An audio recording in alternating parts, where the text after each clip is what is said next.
Indian vegetarian, if you look at the diet, it is a mountain of rice or 3 rotis, one dal, one little sabji. The hero of the meal is always grain. It should be the other way around. I am born in a South Indian family. I was a vegetarian for the first 30 years. My mum raised me, giving me 1 cup of sambar rice every day, thinking I'm getting protein. But right up there is this misconception that dal is protein, chole is protein, chana is protein, or rajma is protein. The right definition of these foods is complex carbohydrates with protein. What are the practical problems that you are facing in your practice while you are trying to implement this? The first thing that I will hear is there is something going on. I'm not hungry. I'm worried that I'm not getting enough food. Misconception. Actually, it's a good thing.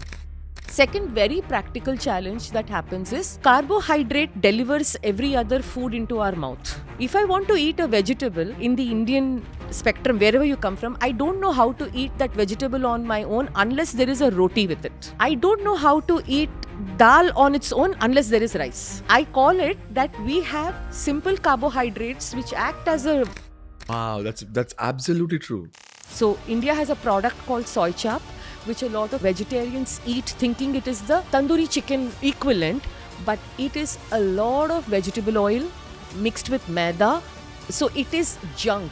And a lot of vegetarians eat that thinking they're getting some high protein option like a tandoori chicken outside.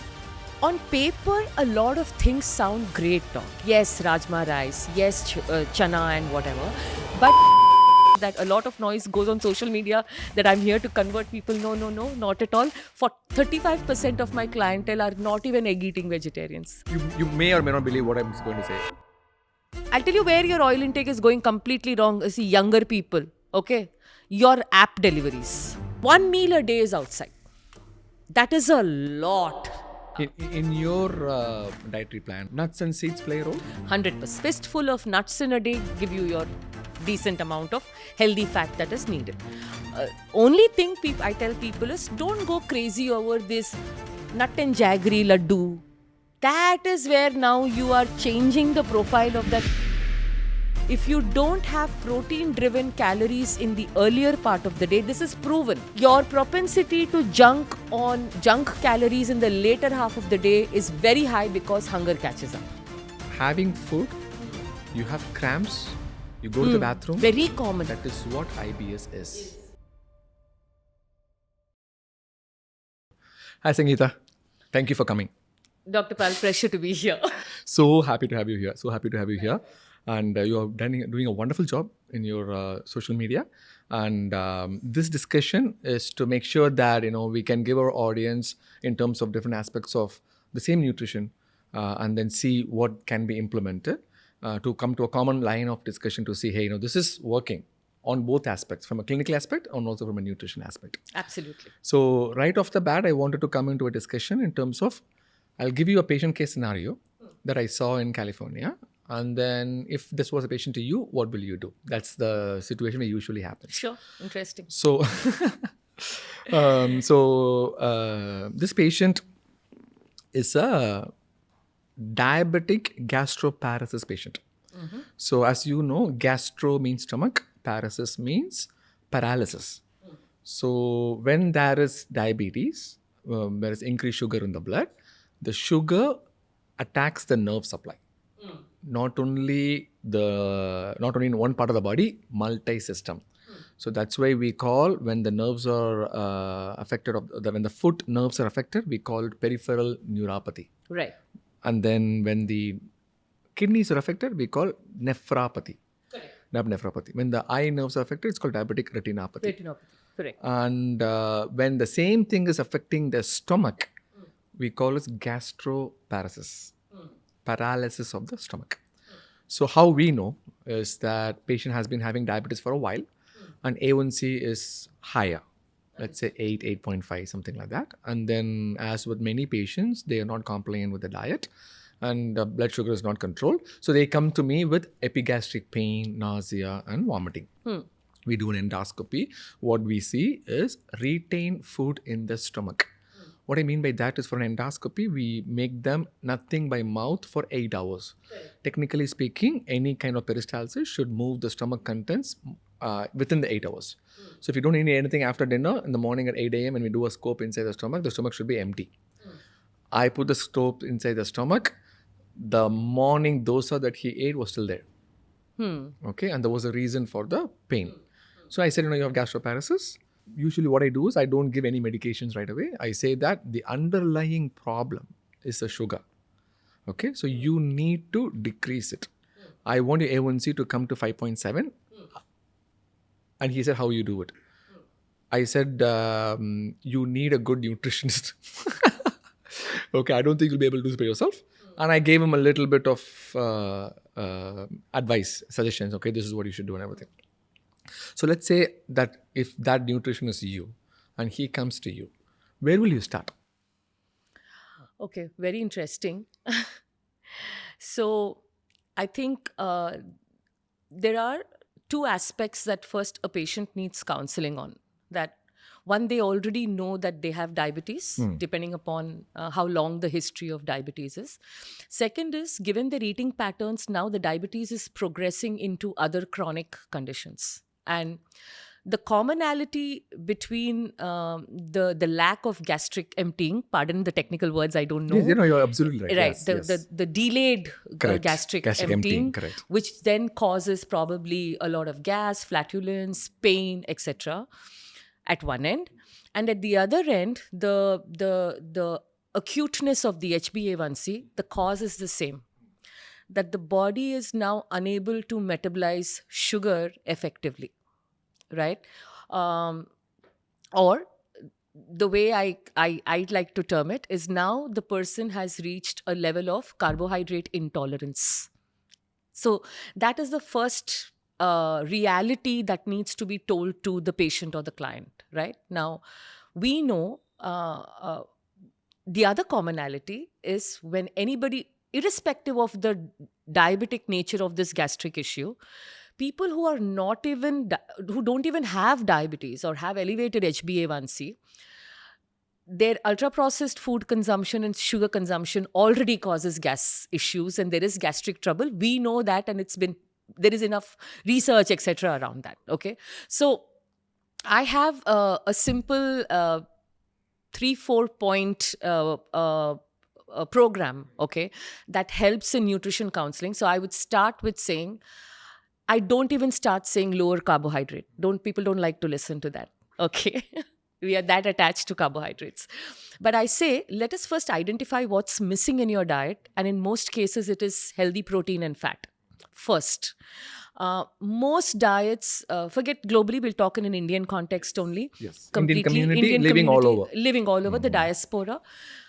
Our diets have progressed for various reasons, and we can discuss that in detail, whether it was the Raj, whether it was tropical country, therefore accessibility to more agriculture, whether cultural aspects of it, has progressed somehow to include carbohydrates in disproportionate amounts. Okay. Now, the chicken and egg question is it more carbohydrate or is it less protein?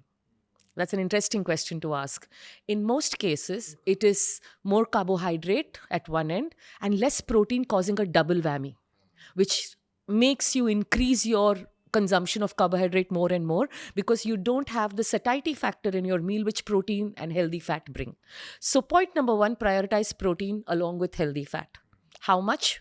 RDA, we know, 0.8 gram per kg of body weight. But in my practice, I tend to take it a little higher, 1 to 1.2, so that the hunger is solved for, which is again a very common problem with diabetic patients. We know that they are constantly hungry, partially medication, partially glucose metabolism going wrong, partially insulin being always elevated. So there is a hormonal play there. So first that. Number two, prioritize complex carbohydrates or carbohydrates that are predominantly fiber.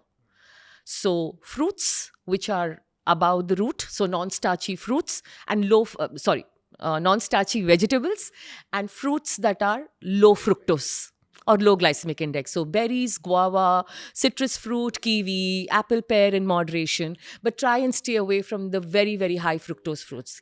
Exactly, jackfruit, pomegranate, things like that, right? Or chiku.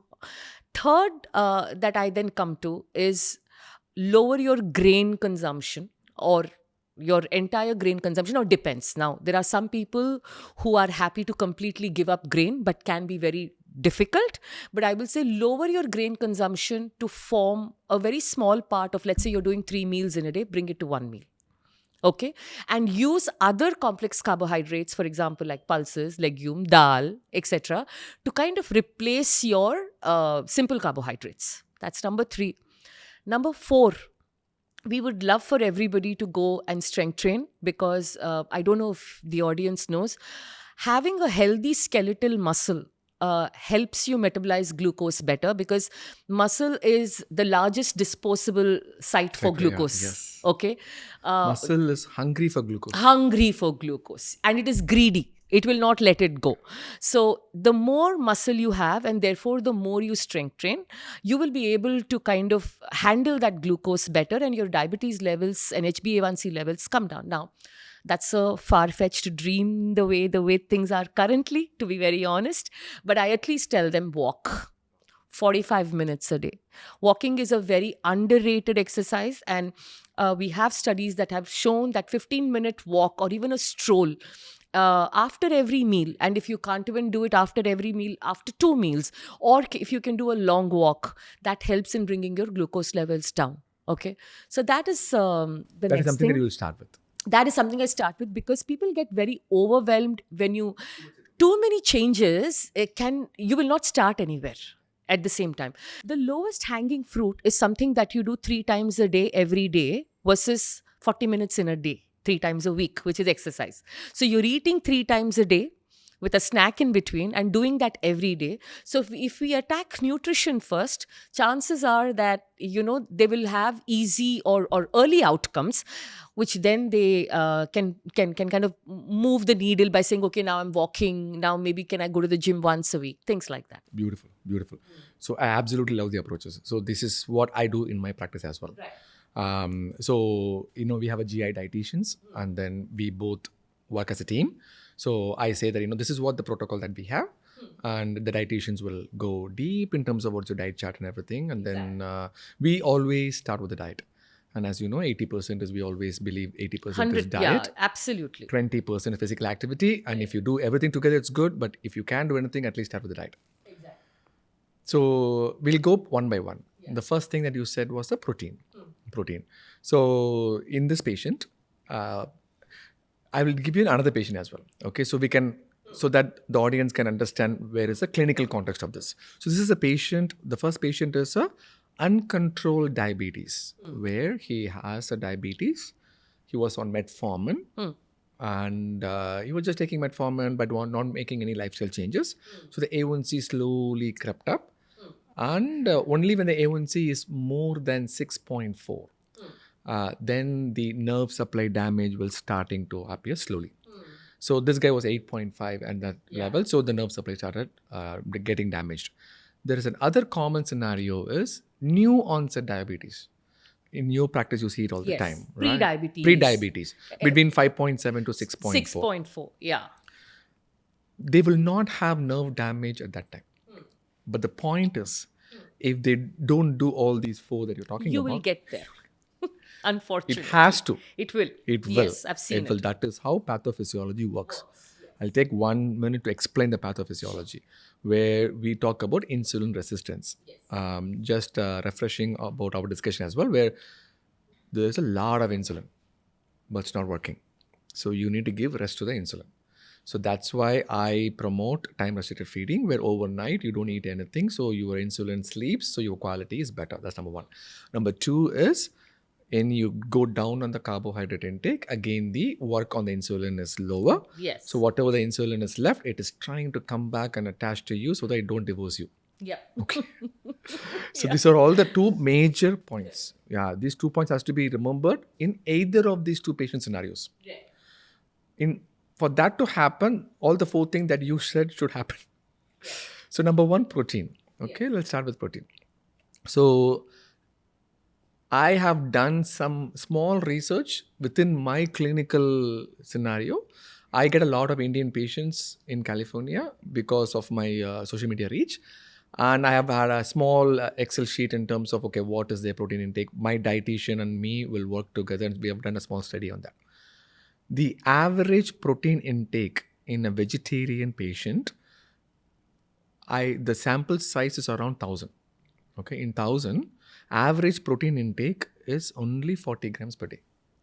You have topped my sample size of almost 600 vegetarians. I had once done a free calling. My sample size showed 30 grams. So yours is slightly better. 30 grams. Yeah, it's abysmal. But you are there. You're I'm probably 30 right. yes. 30, Yeah, 30 to 40, Yeah, somewhere. Yeah, you're right. But all of these people, the body mass index, the measurement, body weight is around 70. Correct? So BMI is okay, you're BMI saying. is normal. That's the thing. That's a trick with Indians. Exactly. BMI is normal.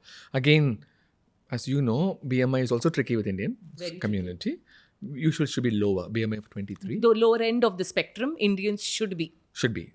And the 24.9 is for the Western people, not for us. Yes. So if you look at the research paper, BMI is 23, around that for Indian community. So these people are around 23.5 and they don't look obese. They look normal.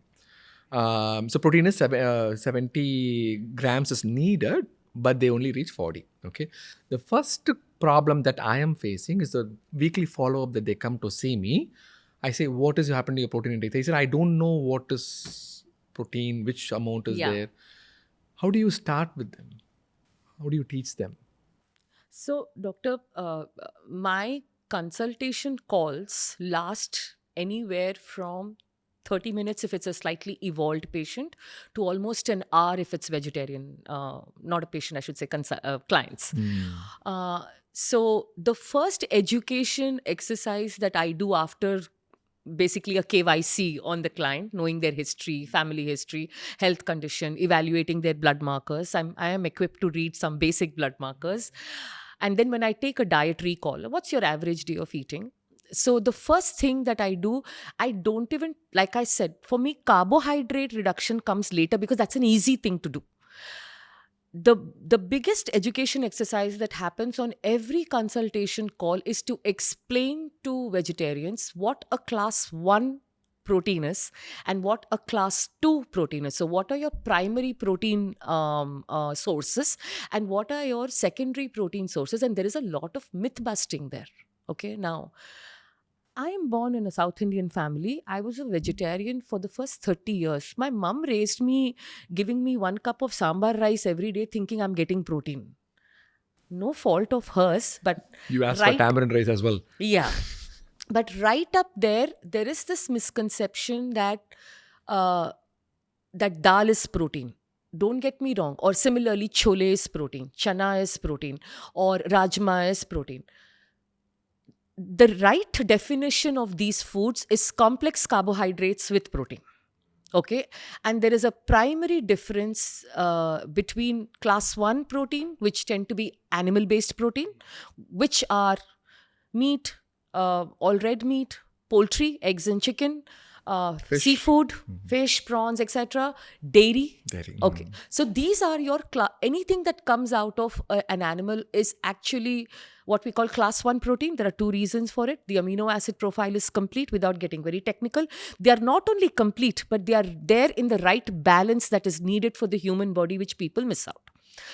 In plant protein, 1, the amino acid profile is incomplete. And second, yes, on paper, you can combine dal rice, you can combine rajma rice and complete the amino acid profile. So if 1 amino acid is missing in rajma, for example, that amino acid is present in rice, yes, your 9 is complete. But you do not get it in the right amount that is needed per meal for your body to absorb. That's number 1. And carbs to protein ratio in plant protein is 3:1 or 4:1. Okay. So I'll explain the carbs to protein ratio a little bit. You sure? So just for, you know it, but I'm just for the audience. Yeah, sure. As carbs to protein ratio is, for example, 1 gram of protein, you don't want too many carbs. Yes. So for 1 gram of protein, let's say you have only like 2 or 3 grams of carbs, it's good. Yeah. No, actually, you were actually explaining 1:3. 1 so to 3. for 1, usually if you want a protein source, you don't want carbs in it. At all. Correct. You ideally want fat in it because that is how protein and fat are designed in nature. An egg has no carbs, chicken has no carbs, fish has no carbs, paneer has no carbs. Okay, the only exception being curd and milk. They have certain carbs in it because milk is for children. So you have all three macronutrients. So ideally, you want a protein where if the protein is 1, you want the carb to be at least 0.5 or equal at worst case scenario. Okay. So let's say 100 grams of, let's say cooked moong dal, or we can take raw. People go and search raw.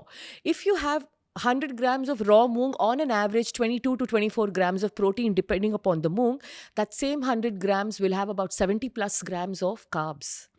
And then when you add rice to complete the protein, 100 grams of rice will give you probably 2-3 grams of protein, but you are taking 35 grams of carbs. So basically, for a very small amount of protein, you've taken excessive amount of carbs, which calorically is not value for money for you, because to just complete that protein requirement, you're taking too many calories. And if you don't use those carb calories, you're going to store it. So coming back. Okay. That is I completely agree with you. This is my thought process as well. Yes. But there was a guest that we discussed, the same topic we discussed. Yes. The point of angle was complex carbs, because it has fiber, the carbs count is not the same. So technically speaking, even if it is, let's say, she also agreed that, the carb to protein ratio is very high. So 20 grams of protein, even if you have like 150 grams of carbs, those carbs are complex carbs with fiber, which will not affect the insulin levels that much. I'll tell you my thought process. Partially true. That's what I'm saying. I think it depends upon the overall clinical profile of the patient. One, and if you're going to have only plants, okay, whole food plant based. WFPB. Exactly. Whole food plant based, and you're what vegans do. Even dairy is not there. Remove dairy because dairy is an animal protein. Indian vegetarians have a strange confusion with that, but we'll leave that apart. If you're going to do whole food plant based, and let's say you want to hit a protein target of 70 grams, to hit that protein target, and let's say your standard calorie intake per day for you to lose some weight or whatever it is, maintenance is 1800 calories. You will have to, you will automatically go to up to 2000, 2500 calories. Number one, your caloric intake will go high. 2, you have to probably count for more plant protein because it is less bioavailable. There are 2 challenges, which is why if you look at people who are vegetarian, and let me take some common examples we know. Vegan bodybuilders, vegan athletes, vegetarian bodybuilders, vegetarian gym trainers, they are not going whole hog on rajma and dal. They supplement with a whey protein, because that little bit of whey protein or processed plant protein, even whether it is pea protein or soy protein, in smaller number of calories gives you the complete nutrition. More protein. More protein and more bioavailable because it is in isolate form. Okay, so on paper, a lot of things sound great talk. Yes, rajma rice, yes, chana and whatever. And if we add another layer as to how sedentary we are, while the carb component of the complex carb will not spike insulin as much as probably rice or wheat or bread, but the total caloric intake has gone high. And unless you count for activity level to that extent, you're going to store energy and gain weight. Correct. I think that was the discussion that we had, that if, let's say, the patient is physically active, lots of muscle mass, then metabolic rate is very high. So in that particular profile, maybe the complex carbs doesn't matter a lot. But that is not the patient that we usually see in my clinical practice or in your practice. In mine. Yes. And neither is a layman that physically active. Even, to be very honest, I consider myself physically active. I probably go to the gym 3 to 4 times a week, 45-minute to 1 hour session. I try and do 8,000 steps a day. Even this kind of activity, which from your practice is not common. No, even for you, it's very difficult. Yeah, even for me, it is very Yes, difficult to exactly. go. That's exactly what I was Right, trying to yeah. say. If I don't control for the quantity of my calories by focusing on quality of calories, that is where. So, coming back to, I think your point is very true that that's not the common patient you see, Correct. that's not the common client that I see. So, coming back to what I do in the practice, so therefore, if it's a meat eater or a non-vegetarian, very easy for me. Relatively Okay, easy. relatively, because they don't eggs, chicken, and the more variety in their nutrition, the far easier it becomes. But if you're a vegetarian, the major counseling goes to say that you have to figure out within. This is not about converting anybody, not about forcing choices. I have to figure a way to work with the person depending upon their way of eating, cultural practices, beliefs, all of that. A lot of noise goes on social media that I'm here to convert people. No, no, no, not at all. For 35% of my clientele are not even egg eating vegetarians. I speak to a lot of so. So vegans.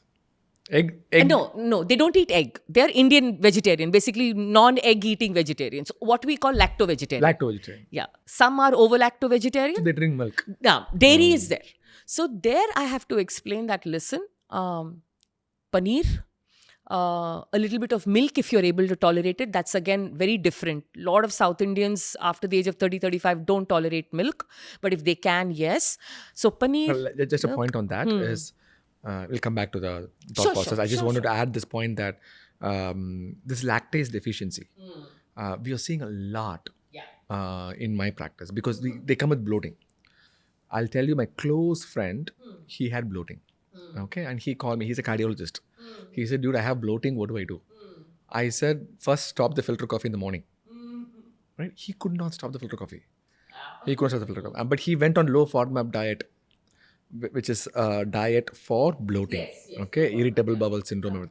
In that, low FODMAP will include dairy. Except for dairy, he included everything else, but the bloating was still there. Then I said, at least now we remove the bloating. So as soon as he stopped, got better. he got better. Yeah. So then we both started doing some research on his cardiology practice and also in my practice as well. And then for some reason, I don't know, immigrant population in United States. He's in Minnesota, I'm in California. Lactose intolerance is almost rampant. It's almost, I would say, like 1 and 2 or even more than that.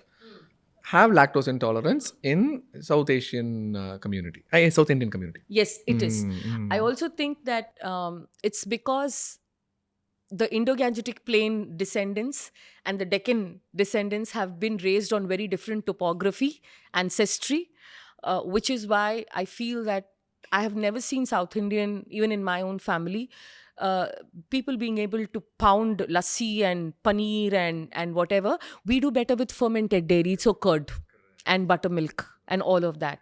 So coming back, So you talked about we talked about lacto-vegetarian. Lacto-vegetarian, for the audience, it's basically vegetarians who consume dairy. Okay. So first option is I have to bring paneer, and somehow paneer is a form of cheese which even South Indians can handle. They do. They may not handle tons of milk, but they can handle paneer. So paneer, curd. Okay, if you can hang the curd, like basically drain the curd off the watery part, it becomes a little more protein efficient. Okay.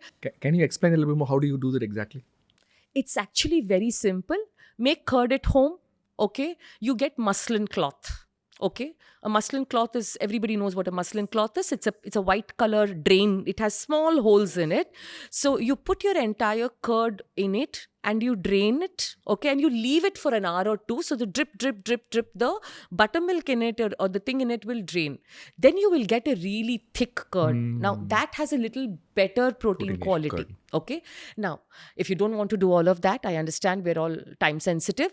Now, India and abroad, you have Greek yogurt. India, we have now 2-3 brands. So Greek yogurt is a great option. I think in the US, Chobani is a great favorite. If you are in UK, the diaspora, there's, I think the spelling is F-A-G-E. Fage or Fage, that's a brand. In India, there are a couple of brands that are there. Two brands we have which are doing good work. So Greek yogurt is a very good option for you. Also, Greek yogurt tends to have 2 strains of bacteria. That's better for your gut health. one point for Greek yogurt is Greek yogurt gives you 10 grams of protein, 10 to 12 grams of protein Ha, easily. depending upon the Greek brand. Yes, yes. Chobani, I use Chobani all the time. Please don't use flavored Greek yogurt. yeah, Let that's me all. just come to that. I was about to say that. No. I'm not. Classic. Yeah. This is not sponsored by Chobani. No, neither is it sponsored by any. So I there's have a no point brand in the affiliations at all. there's a point in the probiotics where exact point that you mentioned, when you add flavors to it, you have invariably added Damaged sugar. it. Yes.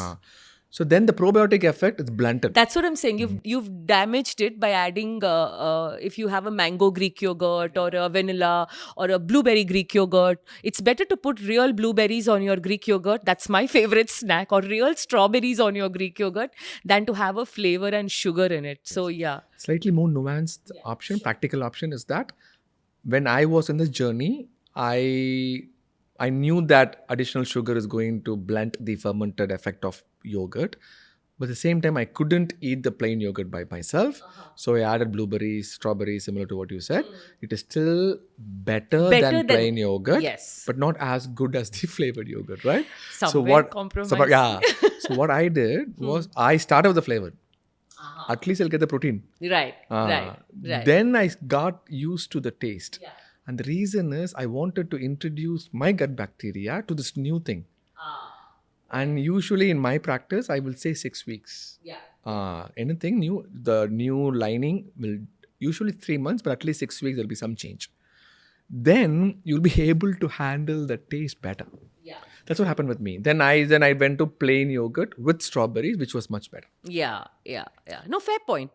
Everybody has a way to transition. Like ultimately, I know we say food is for fuel and food is energy, but it has to go via the mouth. If it doesn't solve for taste, there is nothing we can do. Of course, right? Of course, exactly. So coming back, there's Greek yogurt. Greek yogurt. Now, I would urge people not to fear supplementing with some whey protein. Yes, I'm sure you've been aware this protein powder and processed protein powder has been a lot in news for adulteration and wrong claims and things like that. These things will continue to happen. That doesn't mean that product itself is bad. Please be a discerning customer. Talk to some experts, your doctor, a certified nutritionist. They will point you towards right sources. So do supplement, and nothing happens with that whey protein. Or even if your preference is not whey, some people are better suited to plant protein isolates, pea protein, soy protein. If it suits you, please take that. Now, if you're very worried, like you said, we need our gut to get used to it. Don't have a whole scoop. Start with half a scoop every other day. Slowly introduce a new thing and you will get it. And finally, there are 2 more sources, but India doesn't like them a lot. Tofu and tempeh. Very popular outside India. A lot of my Indian clients in Germany, Europe, London, US, they all like tofu and tempeh. It's plant protein, soy-based protein, fermented soy. I'm not a big fan of the soya chunk, doctor. I will tell you. Why is that? I'll come to that. So these are your 2 options. The reason is this. That form of soy is highly processed, 1. 2, that particular form of soy, because of the lack of fermentation, which protects natto, tempeh, tofu, because of the fermentation, the anti-nutrients which we know, soy is one of the top 8 allergens in the world. Right? If you have 8 allergens in the world, there are top 8. Soy is one of the top 8 that people are allergic to. What makes soy easy to digest without a lot of side effects of bloating is the fermentation process that Southeast Asian, Far East and all of them do. This soy protein lacks that, and I have seen that after a couple of weeks of consumption, there is invariably some gastric issue, bloating, gas coming up and things like that. Now that's one. Second, that's the one form of soy is highly processed, further processed in the name of soy chap. So India has a product called soy chap, which a lot of vegetarians eat thinking it is the tandoori chicken equivalent, but it is a lot of vegetable oil mixed with maida, So it is see. junk. I see. And then more oil You'd say brushed it's on it in a ultra-processed? tandoor. Completely ultra Is that right? processed. And a lot of vegetarians eat that thinking they're getting some high protein option like a tandoori chicken outside. So that form of soy is avoidable as much as possible. So coming back, if vegetarians are able to get all this in their diet, Let me just add a point on soy. Soy is one of the complete protein. yeah, plant-based Plant-based complete complete proteins. protein. That's the only Absolutely. thing. Yes. And you're just talking about the soy chunks. I'm saying only that Soy, which right. India largely consumes. It's not found. So no soy milk. Soy milk for the entire, in terms of 100 ml, you won't get That a much amount lot. of, yeah. Yeah. 7-8 grams. Yeah, 7-8 grams. So you're better off eating tempeh, which is 19 grams. And we have to Why look at. tofu? Tofu is very tasty. I'll tell you what happens with tofu with it. So every time I go to Indian vegetarians, right, and they get when they get fed up with paneer, obviously, because I say that these are standard, these have to be there. Every time, see, tofu doesn't have, soy itself doesn't have a indigenous dish in India. If you see if you spoke to your mom or your grandmom, I don't think they've ever made soy. Nobody's grandmom has made soy. The problem with tofu, which I get, is it has a slippery, Yes. slimy kind of a taste and texture, which 90% of my Indian vegetarian clients don't eat. But the savior has been tempeh, and there are one or two brands that have launched tempeh in India, which are more crunchy, and they have come with some Szechuan, this, that, little bit of flavor, which is great. But for me, I've tried both. You've tried both? But I absolutely love tofu. Tempeh taste is not that good for me. Very individual. Very individual. Very individual. But tofu, I've seen many people. Yes. Younger people like it, who are exposed to. So a lot of vegetarians, if you've traveled to Southeast Asia, it can be a challenge to, everything is meat based. So younger people who've traveled, who've experimented. Some people I recommend to do a paneer tofu mix, which then each taste balances each other. Wow, that's a good and idea. what happens is you cut down the fat content of the paneer. If you're watching your calories that carefully, you'll cut down the fat content of paneer. You'll raise the protein content by adding tofu, and the texture gets better. Wonderful. So I do a combined, one of the recipes that I give is a tofu this combined, and you're able to have it like a burji or whatever, right? So this is what I tell most vegetarians, and then I tell them, what are your support protein? Now comes your support protein, all forms of moong, soya bean, the whole bean. You have edamame, then you have your chole chana, rajma, all of that. I said use them as support protein. Now, after that, please focus on fiber, vegetables and fruits, then the grain. So when I structure and explain in a counseling chart, and then I do, when I prepare my nutrition this way, and I tell them, you cannot negotiate on the primary protein. One or two forms of that has to come. Either you do paneer and whey protein in two different meals, or you do Greek yogurt and whey protein, or you do paneer and whey protein. I need the quality protein to come in. One more thing I want to tell you, doctor, this may not be in studies and research. People don't digest this legume variety that well. Okay, this pulses and legumes, right? Every day, if you tell them to have chole and chana and rajma and all of these things, no matter how much it is soaked and boiled, intrinsically, I think because of the nature of that food, they do complain about digestion issues. That is where I again say mix and match. So this is how I educate vegetarians. Egg-eating vegetarians, again, to the top. Yeah. So ovo-lacto vegetarians, I say, okay, to the top layer of dairy, add the eggs. Okay. Then you use your support protein, right? And then it becomes relatively easier. You must have seen this. You say, okay, increase your protein content vegetarian. They increase the legume, chana, dal, lentil. And right away the next day you say, I feel bloated, I have pain, I can't do this. The reason is that most of them have poor small intestinal motility. Probably. And the reason is that overall, lack of sleep, stress, physical activity, everything is not Overall there. eating pattern and lifestyle. Lifestyle Yeah. have slowed down the motility of the GI tract.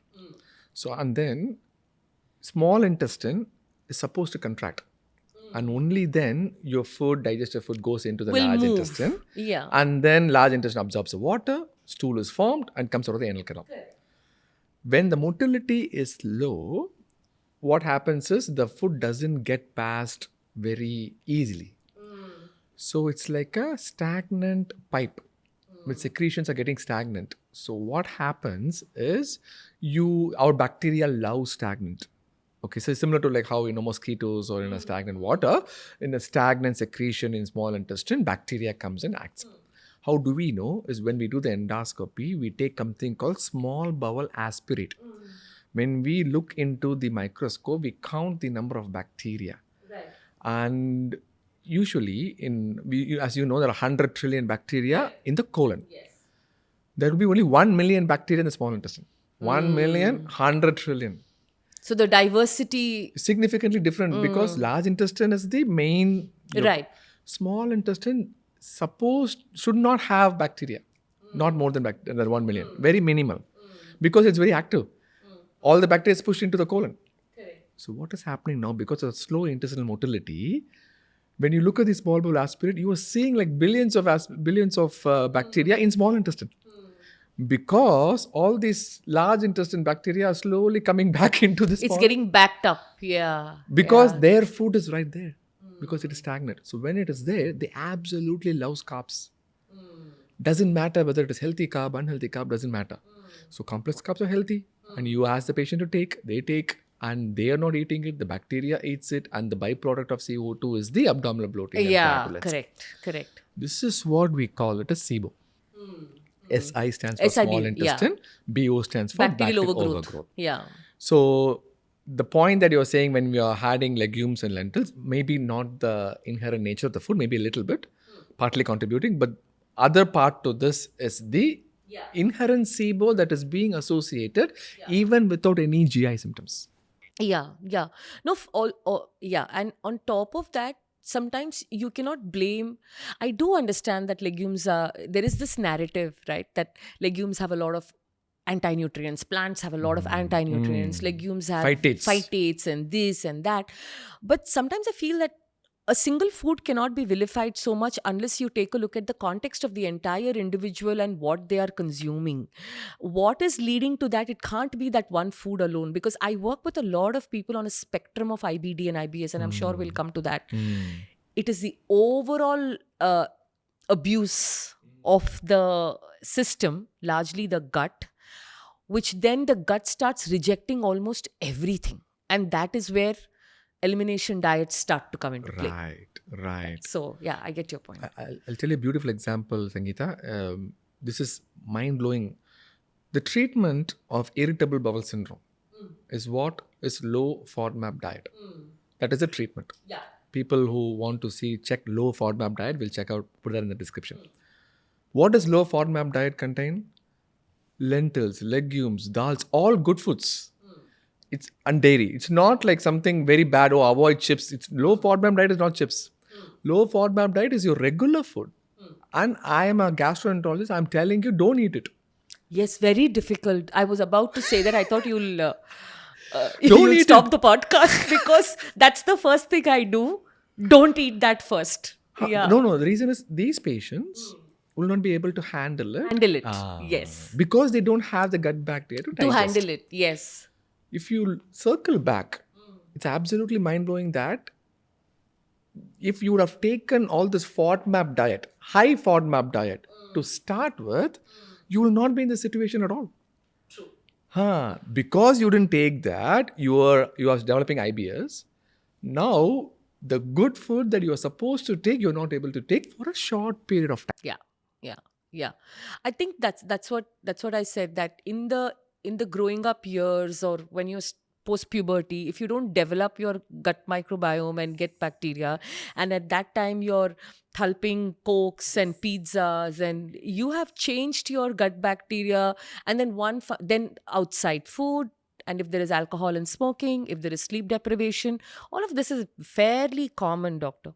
Or you're going every day out, every third day having biryani and coke, Ordering in ordering on all all the the apps. apps, so this is where then the gut comes to a problem. It starts with a mild, I've seen it in my practice, starts with a mild acid reflux, mild heartburn, then food backing up, then palpitation, then diarrhea 7 to 8 times, then eating food and then within half an hour having cramps and wanting to go to the loo. Right. So when they come to this stage, then there is a very narrow scope to work with. Then every elimination and slow introduction begins. That's what I do. The one that you mentioned, having food, you have cramps, you go to the bathroom, you feel better.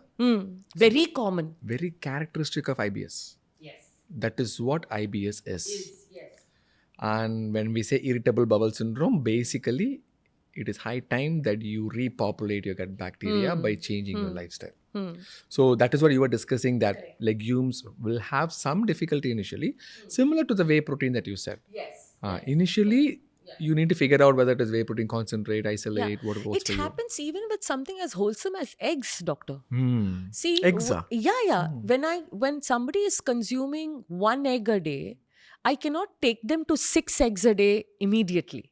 They're not going to be able to handle that food because they don't have the requisite ability to handle that food. It is the same thing with fiber. If you're like 3 grams and 5 grams of fiber in a day, if I take you to 30 grams, which is what you will have a lot of gut distress.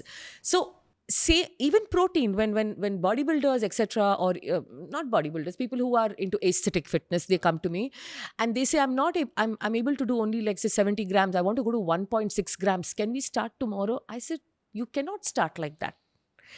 If you're at 1.2, you go to 1.3, few weeks 1.4, so I think everything is like that. But sure, there are some people who cannot tolerate certain kinds of food. Then okay, you can keep that away. Of course. That is In it. my practice, okay, so I say this to the patients, 2 things will happen. One, the patient will come back next 6 weeks for follow-up. Sometimes they will never come back. Because either the problem got solved or they went to a different doctor. Great. Yeah. That former, great. But the person who's coming back in 6 weeks, invariably, they say that my symptoms are 50% better. Invariably. And it all takes time. It all takes time. Because all the damage didn't happen overnight. Exactly. I always say this, that, You do? people, people want to do 1 month trials with me. I'm like, this is not a car you can test drive for 2 kilometers today and then say, I'll buy this car. I know we've had analogies of the human body with the car, but you've taken 5 years, 8 years, 1 month of trial, even the gut doesn't change, right? Like you're saying minimum 6 weeks. Minimum 6 weeks. Minimum. So patience is definitely needed. Relearning eating behaviors need to be evaluated. Your understanding of what real food is has to be changed. So yes, those things are important and done. Right. So coming back to the protein thing that you said. So pretty much we've analyzed everything in the first point. The protein thing, right? What are the practical problems that you are facing in your practice while you are trying to implement this? So invariably, after 8 to 10 days of following adequate, I'm not even talking high protein, okay? I'm saying adequate protein, anywhere between 1 to 1.1 gram. The first thing that I will hear is there is something going on. I'm not hungry. I'm worried that I'm not getting enough food. Misconception. Actually, it's a good thing. Because you're not eating that much. Yeah, you're not eating that much. And there is a concept called protein leverage. Okay, and it was by 2 scientists, Robbenheimer and Simpson, founded in the late 80s, that human beings have a unique appetite to search for protein in their nutrition, and they will eat until they complete that requirement. Therefore, when you eat low protein diets, your energy consumption via other macronutrients go by, and possibly this is one of the reasons that is driving obesity. In an environment where protein is expensive and everything around you is either carbs, refined carbs, fat, and salt, or which is basically ultra processed food, okay, or refined carbs, right? So I go back to them and tell them this is actually a good sign. Okay, instead of using willpower, white knuckling, motivation to kind of reduce your hunger, it is happening automatically because you're taking protein. Now, this takes a lot of explaining because people are coming from the habit of 3 big meals, 2 snacks in between, sometimes late night snacking. You know how we eat. So one challenge is this, which they then get and understand. Second, very practical challenge that happens is very unique Indian challenge. Carbohydrate delivers every other food into our mouth. Every other food has carbs. No. I don't mean that. If I want to eat, let's take an example of vegetable. If I want to eat a vegetable in the Indian spectrum, wherever you come from, I don't know how to eat that vegetable on my own unless there is a roti with it. I don't know how to eat dal on its own unless there is rice. Channa needs a puri. Channa needs us. So I call it that we have simple carbohydrates which act as a delivery vehicle of other nutrients into our mouth.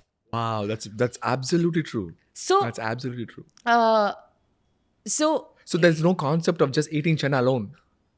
why can't you eat a lentil salad? Lentil salad. Sorry. I'm Or kidding. just a lentil soup. Or a lentil soup. I mean, which just a is sambar alone. Sambar alone. Exactly. Why can't your moong dal, which is what you go out, is called a lentil soup with the less masala? Or why do you have to eat naan and butter chicken? Why can't it be chicken grill or butter chicken alone? Okay, so I have found out in my Yeah, no, of course. this insight that we need to relearn our way of eating. And then we are told chole bhature is the combination. Yes. Okay. Appam kadala is the combination. Malabar parota and beef is the combination. Sambar. Idli sambar Those is the sambar, idli chutney. idli sambar, dosa chutney. So the first thing I have to teach them is you don't need the carbohydrate to do the delivery. Okay, and because of that, the carbohydrate becomes the maximum portion of your meal. How many times have you noticed that if a sabji or a vegetable is there in the plate, the person will ask one more roti or some more rice to finish that vegetable? Or if the sambar is remaining or vatakoramba, something is remaining, Yeah, of course. You add more idli. you add more idli or And if then- chutney is remaining, one more idli. Eat the chutney on its own. No problem. So we have developed, and it's a tough one to break. This is by far my toughest one, saying reimagine your, again in the breakfast. Even if you're eating an egg, where is my toast? Okay, so when I'm trying, especially with diabetic patients, see, if it's somebody with obesity, I can still introduce, I will say instead of 4 idlis, eat 2 idlis, add 1 boiled egg or add 100 grams of paneer, add a salad. They're like, breakfast salad? Breakfast, you want me to eat a sabji? No. So that concept is gone. So this reintroduction, that if you're doing a dosa, eat an egg dosa. Like how the Sri Lankans eat Correct. that, what is Yeah, it what is it called? called? Hoppers. Hoppers. I love that concept. Or make a moong dosa and put egg over it. The profile of the food has changed completely. Or if you're a vegetarian, have 100 grams of tofu or paneer on the side with salt and pepper and eat 1 idli or 2 idlis and do have a salad. Doesn't have to be complicated. It can be a raita. Okay. This is one. So realigning that you don't need carbohydrate to do the delivery of everything. Learn to enjoy food on its own. I did a video in Saravana Bhavan.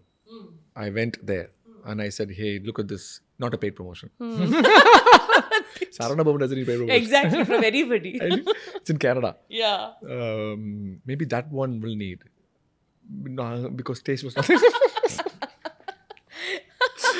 So I went there and then the concept was, okay, so I'm going to get protein 25 grams on this meal. So I always say...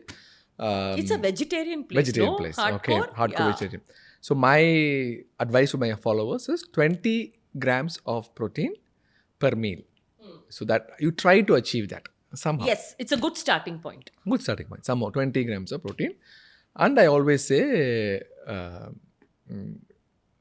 I'm sorry, I'll take that back. So 20 grams of protein and 10 grams of fiber. In every meal. In every meal. Yes, you're big on plant points, fiber points. Plant points. Yes. So let's say you have 3. Hopefully you'll get 30 grams of fiber and 60 grams of protein. I'm happy. I'm happy. Your cat will be happy. That's what at least you can try starting there. Okay, 20-10 is big. So the purpose of the video was I'm going to go there and then I'm going to get 20 and 10. I go there and then I order idli. Okay, and then they came in idli and sambar. Correct, That's a combination. So idli has what? 2-3 grams of protein, very minimal. 2 idlis, only 4 grams of protein. Max. Okay, not more than that. Yeah. Then I said, okay, there's nothing else over here. And I asked them to see, can you give me eggs or anything like that? He said, Sarvana Bhavan, Yeah. No. don't even mention them. Okay, then I said, okay, milk? You have milk? They had milk. They brought milk. Chocolate milk. With sugar? It's already chocolate milk. Yeah. And they're giving sugar as Then I said, Did you succeed? Then I said only pure milk. Pure milk? Who gets pure milk? Will filter coffee. Yeah. Filter coffee, it's already sugar added. Yeah. Okay, so I said, okay, that's okay. At least it's okay. Okay, then I drank the milk. And the filter coffee dabba was so small. Okay, so it's not even 8 ounces. I have to The get tumbler. tumbler. No, the tumbler. Tumbler. The South Indian tumbler is that much only. Correct. So I said, okay, give me one more tumbler. So I got like 8-9 grams of protein in that little thing. Okay, so total is 12. And then only idli, sambar is another thing. And already I'm full. Yeah. I was about to ask what happened to the tummy. How did you eat after this? After this, and I'm also I'm not hungry anyways in the morning that much because of the fasting. I'm not hungry anyways. Yeah. So I said, okay, so what do I do? I asked them to bring channa. Okay, I asked them to bring channa. You know what they did? They brought channa, but there was puri right next to it. See, this insight that I'm telling Exactly. the delivery mechanism of everything else on our plate is via a carb. It's like, forget the spoon. We use puri, roti, rice as the spoon and the fork. That is how we deliver it. And we don't know how to eat without that. I'll give you another example, doctor. I mandate that there needs to be 300 grams of vegetables in your meal. 100. Within a week, I will get frantic messages, can't eat so much vegetables. And this is from vegetarian. You're a vegetarian. If you can't eat vegetables, what are you eating? Why can't they eat vegetable? Because of the bloating. No. Oh, they don't include. Indian vegetarian, if you look at the diet, it is a mountain of rice or 3 rotis, 1 dal, 1 little sabji. The hero of the meal is always grain. They're always grain maxing. Unfortunately, it should be the other way around. If you actually want to eat properly, you have to not have more than 80 grams of cooked rice or 1 roti in your plate, 2 sabjis at least. I mean, where is the nutrition coming from? Like you said that you did the case study, right? With your GI dietitian, 30 grams of protein. Correct. I also did one more thing. I said, in a person who calls themselves strict vegetarian, one is 30 to 40 grams of protein, 70 grams of carbohydrate. For what? For The total caloric composition in a day, if they're eating 30 grams of protein, in my calculation, it is 60 to 70 grams of carbohydrate. So you're maxing so much, and out of that carbohydrate, the largest portion is refined carbohydrate, which is grain. Now, we are assuming they're all eating clean. Now, let us add the khakra, the biscuit, the sweet, the bhujia, Muruk. the farsan, the murk, tatte, all of that when they come. That carbohydrate consumption in a day goes to almost, on an average, 300 grams. Obviously, you will fall ill because that is energy toxicity in your body. So this is the problem. The next challenge is, how do I teach people? And that is where the entire counseling happens. And every time I will get, when do we go to normal way of eating? I say, what you are doing is abnormal way of eating. This is normal way of eating. Okay. So that might be the patient when I ask, how are you in the No. hospital? He says, if I was better, I will not be here. Every time I get this, when do I go to normal? I said, your normalcy has brought you to me. There is something abnormal about it. And of course, one more thing happens, doctor, because people don't come to me only for it's. I don't just run a weight loss. I'm sure you know, even in your practice, in your clinic, along with, and in Indians, even without a lot of obesity, there are issues of fatty liver. There is high insulin, high fasting insulin. First thing I see is a dyslipidemia. Basically, the liver the lipid profile is not optimized. High triglycerides. People think they're eating people think here that they're worried about saturated fat. The LDL is not high because of the saturated fat coming from 1 or 2 spoons of ghee. It is coming from all the fried nonsense that you eat in the name of food. Absolutely wonderful 1 or 2 spoons of ghee. People are making saturated fat into this coconut oil tadka that you put in, or the coconut chutney that you eat, or even the coconut milk fish curry that you're making at home, or you're cooking your 1 egg or 2 eggs in butter. That is not the saturated fat problem. Very important point to discuss. Where the previous discussion that we had, we talked about ghee. Yes. And the discussion was, ghee is okay. No. She said ghee is not okay. Ghee is completely not okay because it is Saturated fat. Saturated fat and rich in calories. Yeah. But I said, All oil is rich in calories. All oil is nine. rich in calories. So I said, I think 1 to 2 tablespoons of ghee per day is completely okay as long as you don't overdo it. But the point she was mentioning was people always overdo it. He was saying that putting the ghee on the roti and then when they do tadka, they do ghee over there as well. And then they use ghee for cooking or the sambar or... Not my experience at all. I see. In fact, there is so much fear of saturated fat in the last 30-40 years. Everybody I know has moved to peanut oil, mustard oil, sesame oil, and worst case, all the Saffola, sunflower oil, whatever. That's a completely different podcast we can do. There is a lot of awareness about ghee, okay? When we think of oils, first and foremost, we should think of how we are consuming it. The first way there is excess oil in your diet is when you take ultra processed food. There is palm oil, there is this oil, there is that oil. Also, ghee is really expensive. Nobody is using it that much, really. And there is so much fear of ghee and cholesterol. Ghee is expensive. A good, decent brand is 1,000 rupees. I'm not even getting into that Bilona method and all, which is now, it's almost priced as gold. 1,000 rupees for an Indian household for a liter of ghee, let's remember it's a 4-member family, is very expensive. The problem is not the ghee. It is the overall consumption of, in what all ways fat is coming into your diet. Just like in what all ways carbs are coming into your diet. When you eat the tatte, the murk, when you're eating, people don't even think about the oil that they're eating in a biscuit.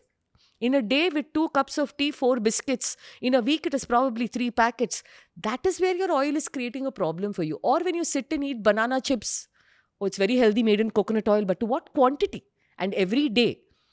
So, my thing is, if you're right, if you're overall mindful about the quantity of oil, another big, culprit, outside food ordering. They are designed to put more oil. Make it tasty. Make it tasty, correct. You make grilled chicken at home. I make it in 6 to 10 grams of butter. You order grilled chicken from outside or tandoori chicken. Even if they're writing that, they'll tell you it has 28 grams fat. That is their job. So you don't have to fear. Yes, do not have these highly refined hydrogenated oils.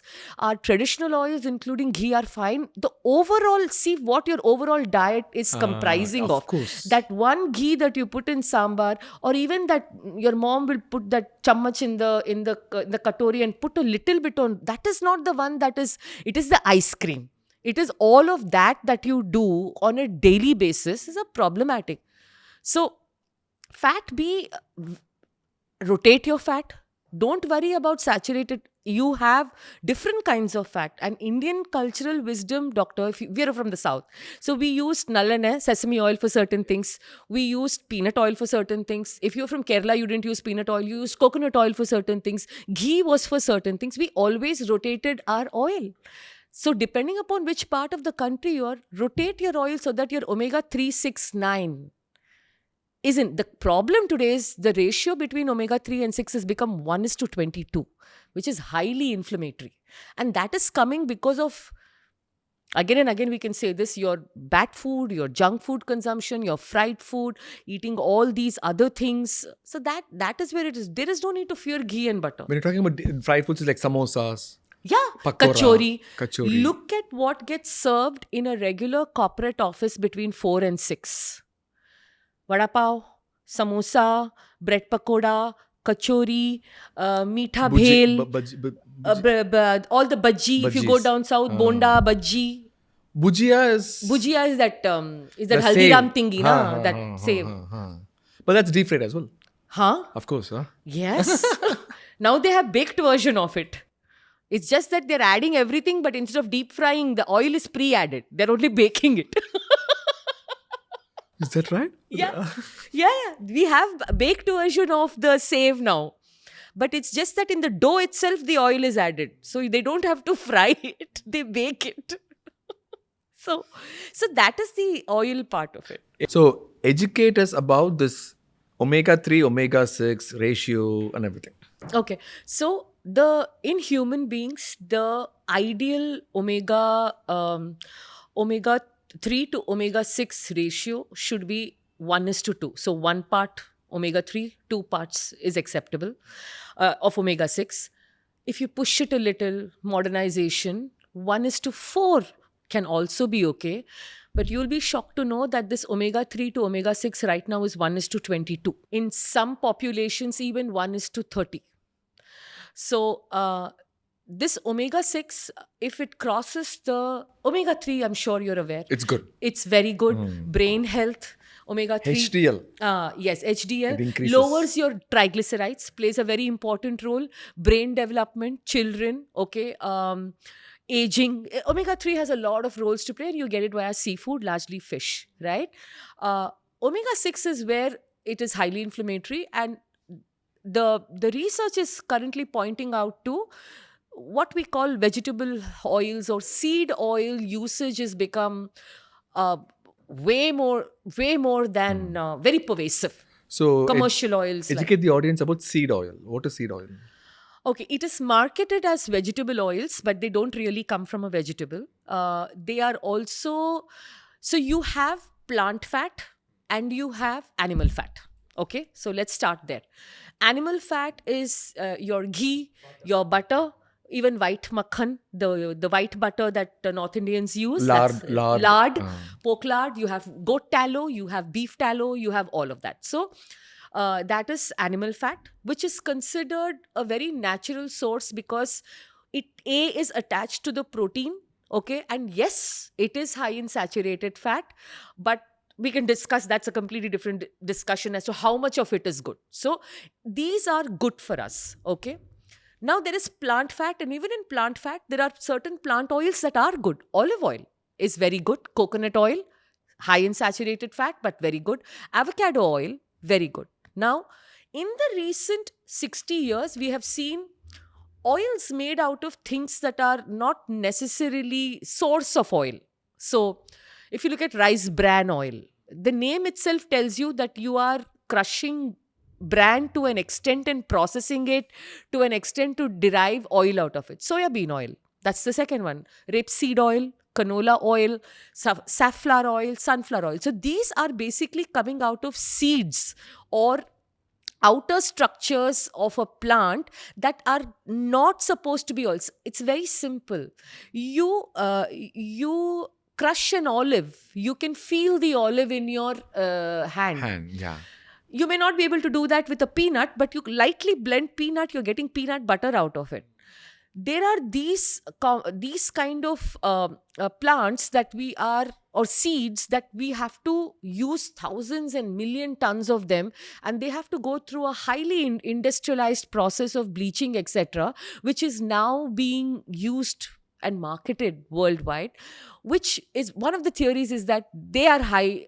Not, it's not a theory. Yes, they are high in omega-6, and one of the reasons of cofactor of insulin resistance, high inflammatory markers, raising risks of obesity is the usage of seed oils. Now, India is a bit of an exception. We've used three other kinds of oils in our mix: peanut oil, sesame oil, depending upon where you come from. We've also used mustard oil.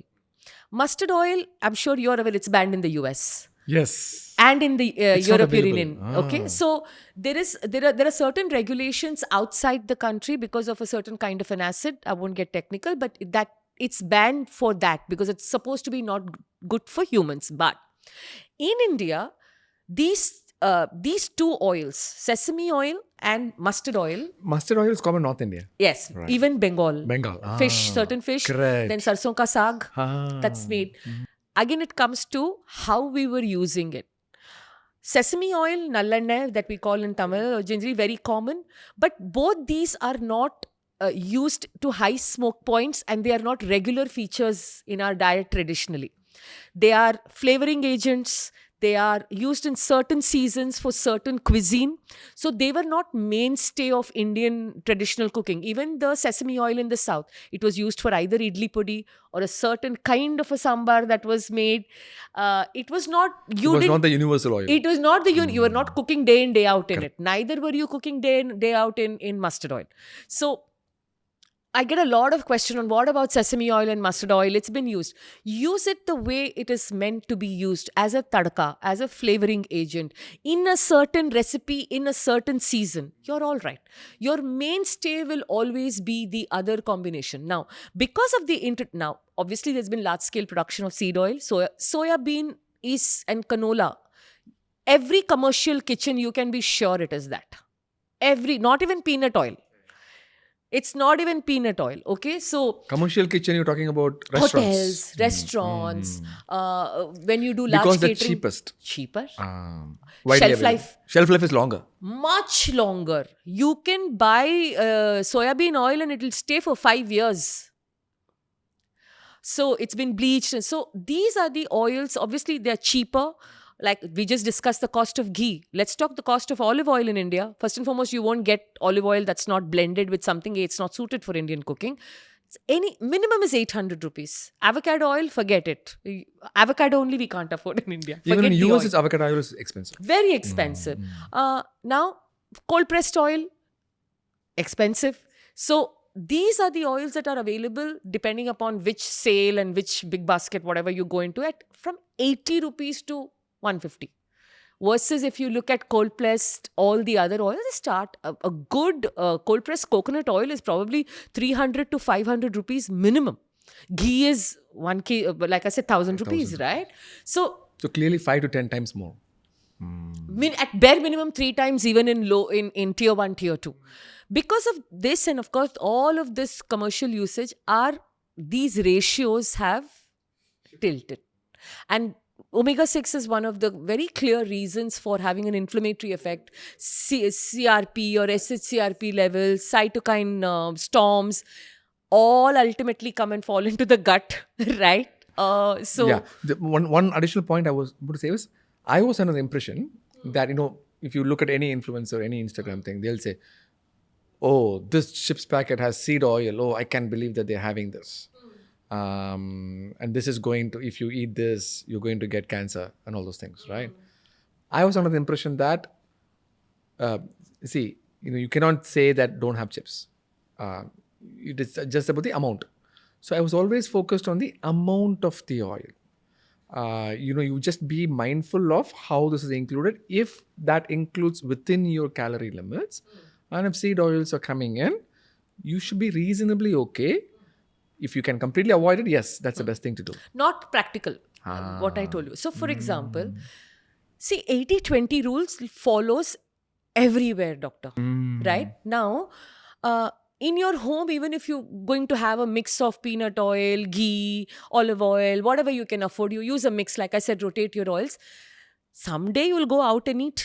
Okay. Someday one from outside, some murku packet will come. Not necessarily it is made in ghee. Okay. So if it is far and few, okay, it is okay. Correct. Even like I can't, if I go to I'm traveling, I'm going to a dhaba, he's probably using some oil. So the thing is, there I'll avoid, for example, fried food. Ah. Be intelligent, because I don't know, first and foremost, what oil he's using.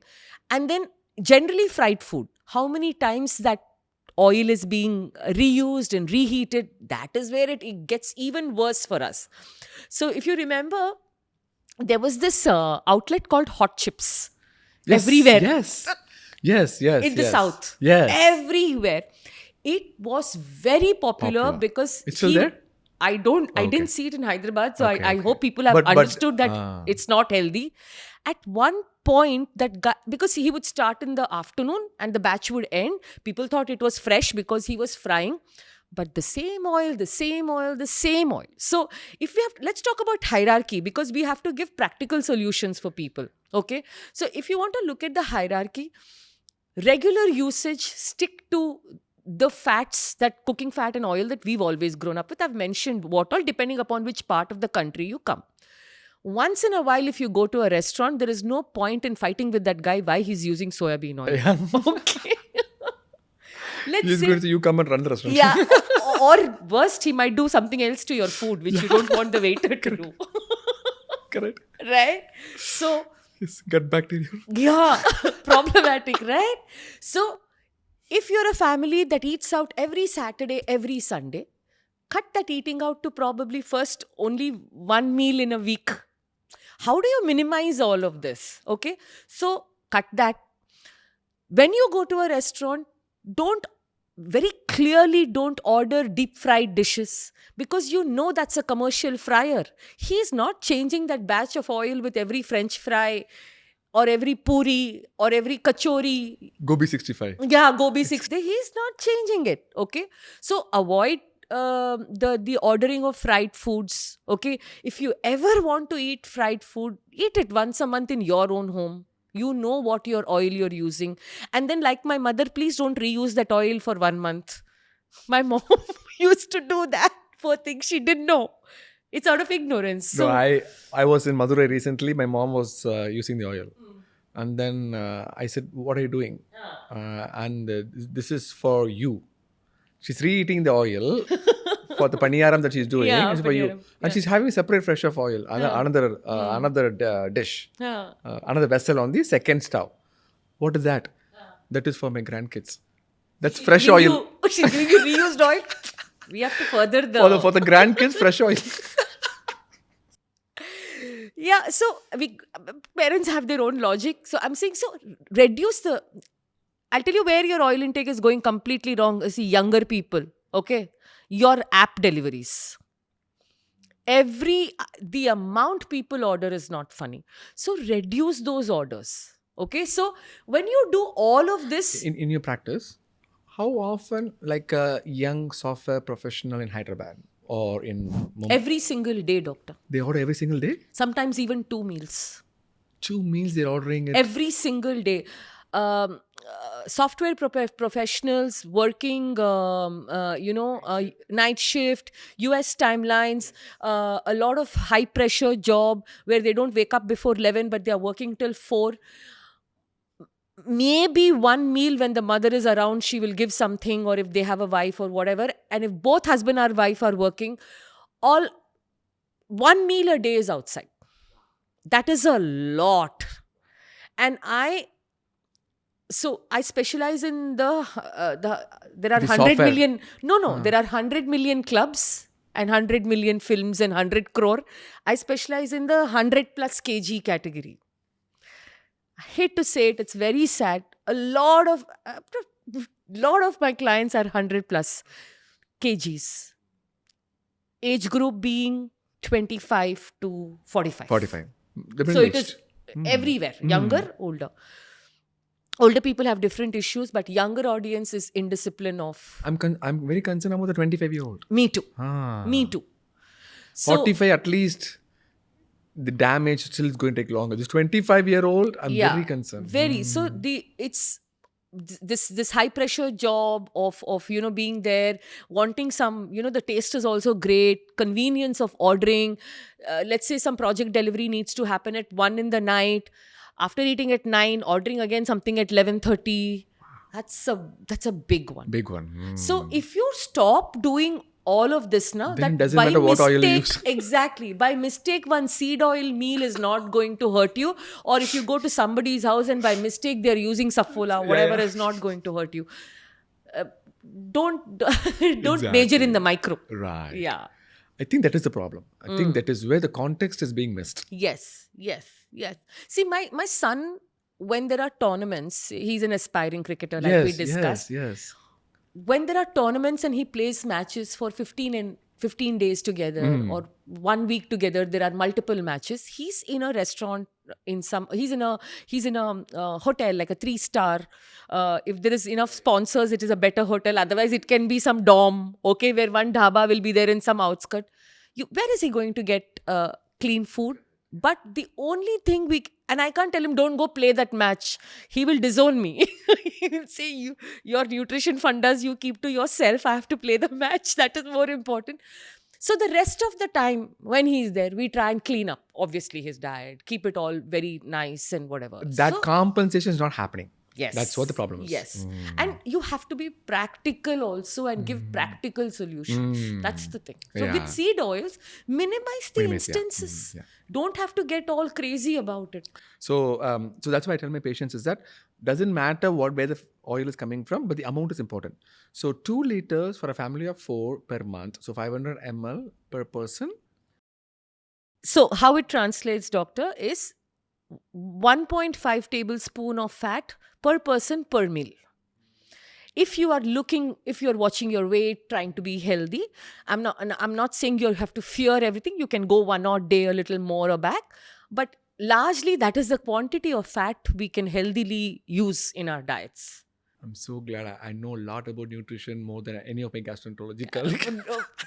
Very, very, very happy very to proud. know that. No, obviously. They don't teach all this in the curriculum. So unless we learn by ourselves. So once you do that, the amount is limited. So then your ratios become better. And then once you start recognizing what are omega-3 foods, now difficult if you're a vegetarian to get it, or if you're somebody who's not, who doesn't like seafood and fish, supplement a little bit. There are some plant sources, but they don't convert very well, like flax seeds, right? So we don't convert the ALA very well. So again, we have to look at some amount of supplementation and you're taken care of. The problem is minimize that ratio which is causing the inflammation by all of these methods. Yeah. In your dietary plan, whatever you say, nuts and seeds play a role? 100%. So there are 2 ways to look at it. I give it almost like plant points or fiber points and healthy fat points. Okay. So nuts, depending upon the objective. Okay. If sometimes people have nuts are not very satiating. You can eat 200-250 grams in a go. That is the nature without knowing. Yes.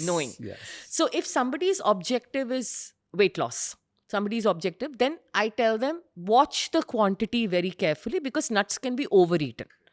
Otherwise, I like to do combinations. Like I will say, take your seed mix, toast it, and sprinkle it like a thing on your vegetable. You'll get mix the is what, like chia pumpkin, seed, pumpkin, watermelon, all the good seed mix where you get all your micronutrients. Okay.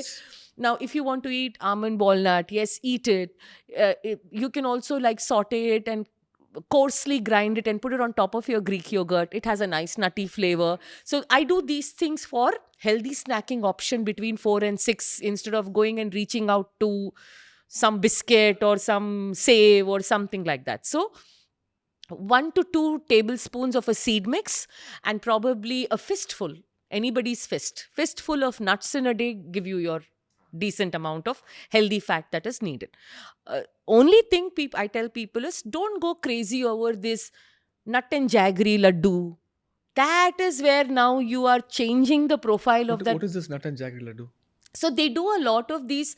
They'll crush a lot of seeds and nuts, add jaggery to it, and make it into a healthier laddu. Like as if it is healthier than a motichur laddu or a besan laddu. So don't do things like that. Once in a while may be okay than eating a jalebi. So then that is a marketing problem. Yeah, it's a marketing problem, or it is a Right. what you see on Instagram. Right. This is a healthier laddu because it Correct. doesn't Have have the sugar, sugar, and it has whatever Jag- caloric value of that is Correct. high, and you Adds don't up. need to eat it in that form. So it is part of nuts and seeds are always part of a plan, but I make, like I said, combinations. Or if you are somebody, drink whey protein and follow it by a handful of nuts and one fruit. It's a great meal on its own. It has healthy carb. You've got your protein. You've got your fiber and fruit in it. So I have. This is a third challenge. People need healthier snacking option. Yes. I will always say don't snack, but I think if you're coming from a practice of fasting, it takes a very long time to get to that period. Like I don't snack at all. Just an additional point on this is that I am big on circadian rhythm, time restricted feeding. Correct. Yes. And I'm aware. I'm not saying fasting is the holy grail. It's not. I am Yeah, saying that yeah. fasting Helps. is one of the sustainable option for a busy professional. Yes. That's how I usually put it for my patients. And if you want to maximize the fasting, you start with 12 hours of fasting and then you maximize to 16 based on whatever you are. And studies have shown that the less disturbance that you're giving to the insulin, the more rest that you give to insulin, Correct. it is better. Correct. So I eat snacks, but I eat in that window. That's one I strategy. eat along with lunch. Yeah. I eat, say, whatever, bhujia, whatever. I don't avoid any food at all. But I take it in very limited portions, but I add it to the dinner. So my insulin stimulation. In that one meal. And then you're done with it. Instead of stimulating the insulin every 2 hours by going on, I call it grazing. Intermittent eating. Yeah. Intermittent eating. Correct. So initial problem when I did this was I was extremely hungry, I thought, initially at 4 p.m. But it was not hunger. It was thirst. Thirst. Yes. Yes. So I drank water. Yeah. Okay. It just extended, and black coffee. It Yeah. extended around. Yeah. Then drinking black coffee at 4, 5 p.m. disturbed my sleep. So then I just You drank cut back water. that. I Yeah. cut back. Then I realized one of the most important hack that absolutely helped me was having that water bottle right next to me. Yeah. It's a wonderful thing. I know it's a very simple thing, but what has happened is, like, I know at 4 p.m. I'm hungry. We miss the signals also. There are confusing signals. Confusing Yeah. signals. So let's say the water bottle is right next to me. I keep sipping. I don't feel hungry at all. But let's say that there's no water bottle right next to me. I'm busy at some work. Then I miss the window. Then I'm not going to drink water to extend my fast. I'm going to eat something. So a point to that is, yes, 2 meals as much as possible. Avoiding snacks is the ideal thing to do. Yeah, but difficult. Difficult to I'll tell you practice. why, doctor. Because if you look at how Indian people work, urban places, right? 7 o'clock, they're still at work. The dinner, if they do at 9, I'm happy. Let's say you've done your lunch between 1 and 2. Let's say you're in Bombay or Bangalore. By the time you've clocked out, I'm very optimistically, you're clocking out of work at 6:30. You've 1 hour commute, you come home. By the time you've sat to the table, 8. Look at the gap. That 4 to, I call it the witch's hour. 4 to 6. That is when everything goes for a toss. Most of these people also, when they don't bring adequate protein in the first 2 meals, which we discussed as a problem, if you don't have protein-driven calories in the earlier part of the day, this is proven. Your propensity to junk calories in the later half of the day is very high because hunger catches up. So it's very logical. So when I say, let's say 30 grams of protein in the first 2 meals, and that snack, I give them one of these options, then they're able to go home, large protein-centric dinner, no carbs, they're fine. Now, Few of them obviously fasting is something that I do in my practice. I'm a intermittent faster myself, 7 years now. 2.5 meals is what I have in the same window. But when people come into fasting, I do the same thing, like push like 9 to 10, 10 to 11. Where in the morning? In the morning. Now, They are not willing to cut down the night time. I'll tell you why. Indian work system, again, that is the only family meal. Dinner. If you have kids in the morning, you're taking them to this one, somebody's grabbing a breakfast, somebody's eating breakfast in the car, in the train, wherever you are, so family is not there. Afternoon, you're doing office lunch. Night is that dinner is a reward. One, all socializing, going to somebody's house, whatever, is evening. All going out is evening. So I know every research points out that end it at 7, right? And if you have to skip night, maximum people have a very strange thing. If I don't eat in the night, I can't sleep. It is very common. They'll say, okay, Sangeeta, I know but I say 8:30. And then at least give me a 2-hour break. How often 8:30 is practical, you think? I say 8:30, they'll go to 9:30. 9:30, yeah. But 9. 9. People who come on my program, if they are very serious and then they do whatever, they will ensure that they do. If they know it's going to be a late night, then they will make some arrangement at work or something like that. And work usually gets over by 6:30, huh? What? Work in general. It is supposed to. I mean, I've worked a corporate career myself. There are no timings. No. If you work in software, if you work, software, if you work in the media industry, if you're an editor, if you work in entertainment industry, if you are, if even in banking, which is supposed to close on time, if you are going by month-end schedules and quarter-ending schedules, plus commute is very difficult. That is where the life goes. 1 hour is very, very conservative. So very difficult for people to end 7 o'clock. Okay? So you extend the breakfast. So I extend the breakfast, and to take people through a breakfast, I do many tricks. Black coffee is one. Some people like black coffee, some people don't. I say, okay, not technically a fast. Try with buttermilk, like watery buttermilk. Do 200, 300 ml if it can help you push. Fresh lime soda with salt.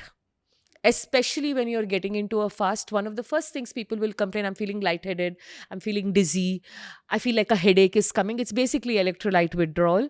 If you do a little bit of fresh lime soda with salt, works. So over a period of time. The only concern of the buttermilk is, we did a research about what is stimulating this insulin.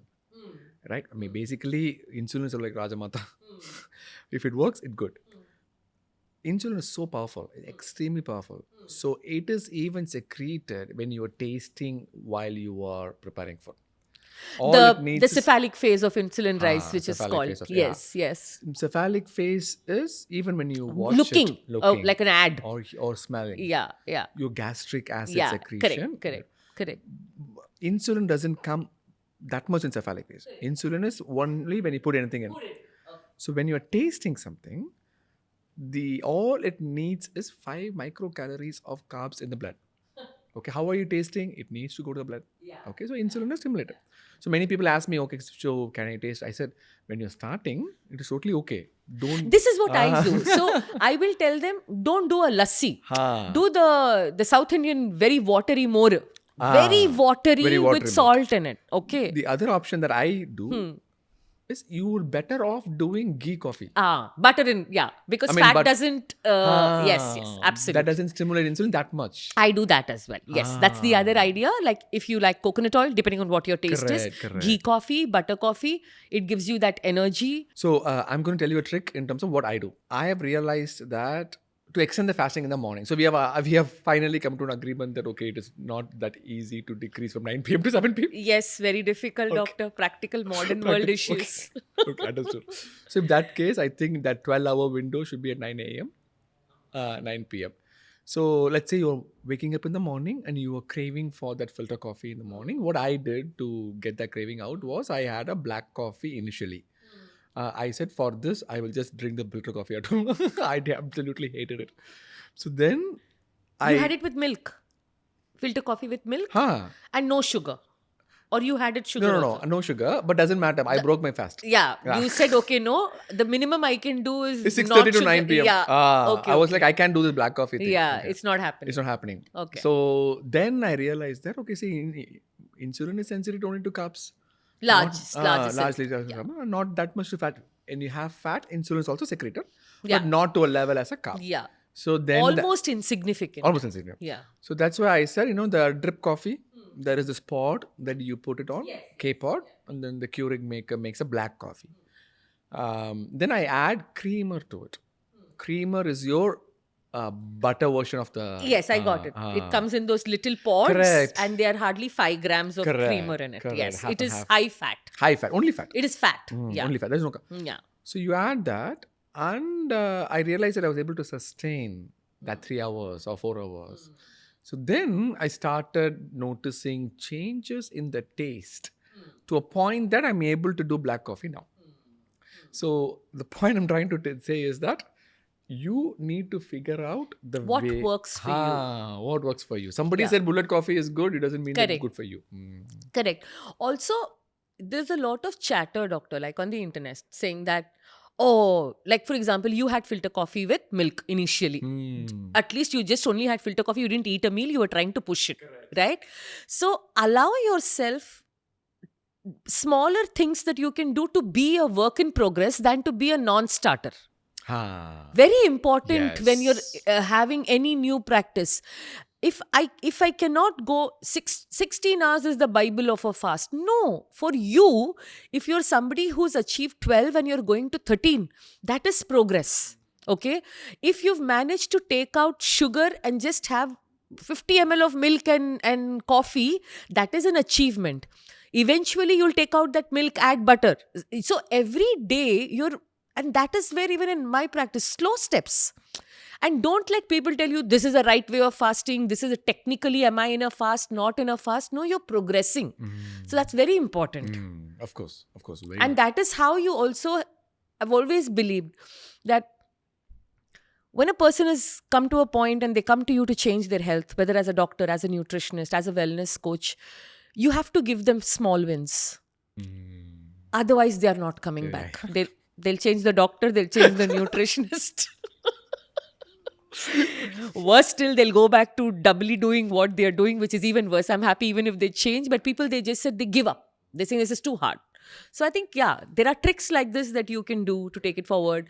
My buttermilk trick is diluted buttermilk. I know you're technically not doing a Correct, fast, of but at course. least you've dropped your calories to an extent where you're getting used to hunger a little bit and you're moving the needle a little bit. Just a point on that, getting used to the hunger. Experiencing that discomfort is a good thing.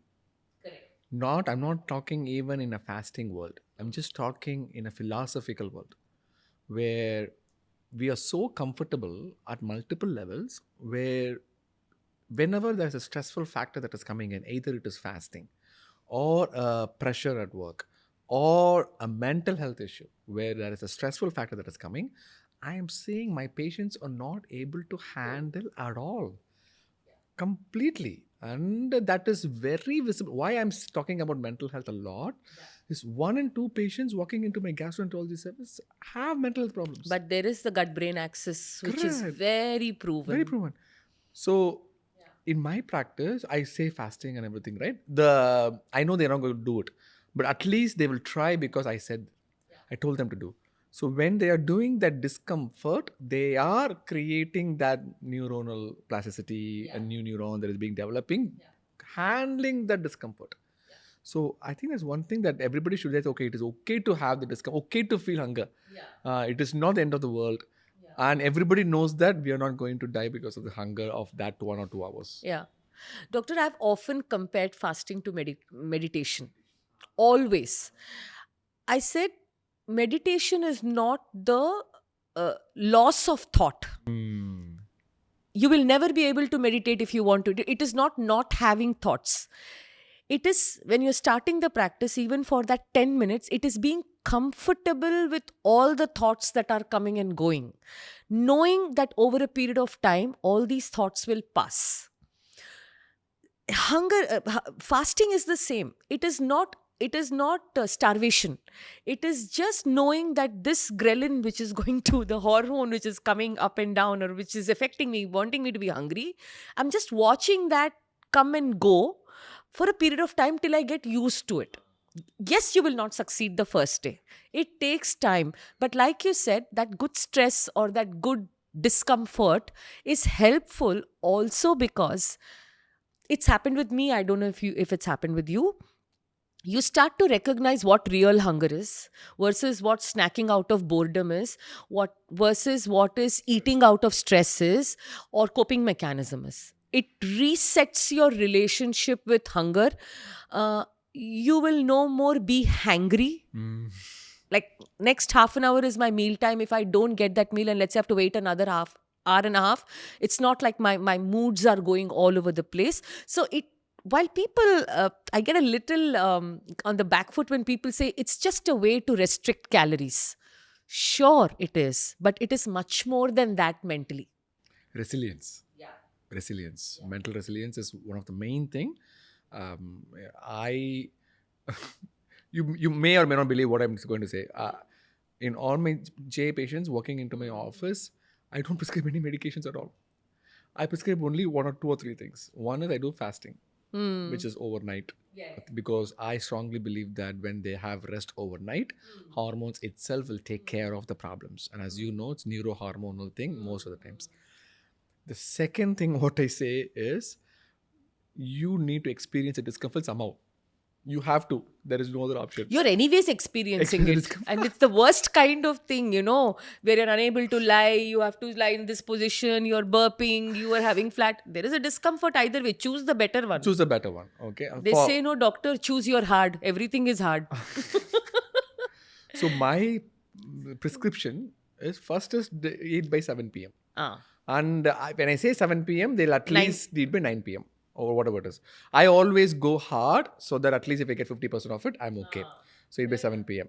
And then 7 hours of sleep. So I say, okay, you should not go to bed 3 hours after your last intake. No, intake, that's a very key difference because let's say you start your dinner at 7. You're not going to finish by dinner at 7. You're going to finish your dinner only at 7:20. I always ask my patient to start the timer clock End of the intake. after washing the hands. Yeah, correct. After washing the hands. I know it's only 15-20 minutes, but it makes a huge difference. In fact, I think, doctor, sorry to interject. Yes, of course. It was Sachin Panda on the Huberman episode who said it is not until almost 2 to 2.5 hours after your last intake that the actual fasting begins. Yes. Correct me if Yes, I'm of wrong. course. Because you're still digesting. 3 hours. Yeah, 90 minutes. Yeah, 2 to 3 3 hours. hours. So your actual, if you have to count fasting. No, that's why it's called deep fasted state. Deep fasting. Where Yeah. you start your sleep in a deep fasted state. Yeah, so you sleep better. And you get the benefits as well. Benefit out of it. So let me tell you 2 examples. 9 p.m. you're eating. 10 p.m. you are sleeping. 9 p.m. you start eating. 9:20 you are finishing. 40 minutes. Let's say 2 hours. Okay. The thing is 90 minutes to 3 hours. So let's say an average 2 hours. 9:20, 2 hours, 11:20, your digestive hormones are done. But you are sleeping at 10. 1 hour and 40 minutes, your body is confused. Whether you want me to shut down and Or make work you sleep or digesting.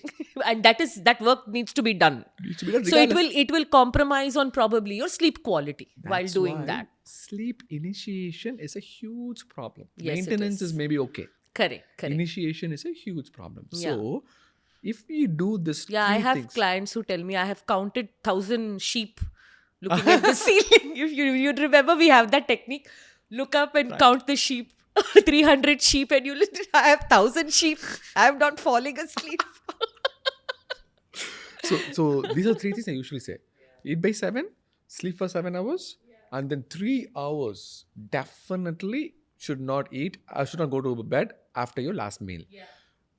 I said should not sleep, right? My patient send me a picture. You can communicate through inbox messages. Send me a picture, doctor. As you said, I am not sleeping, but he's lying down on the bed.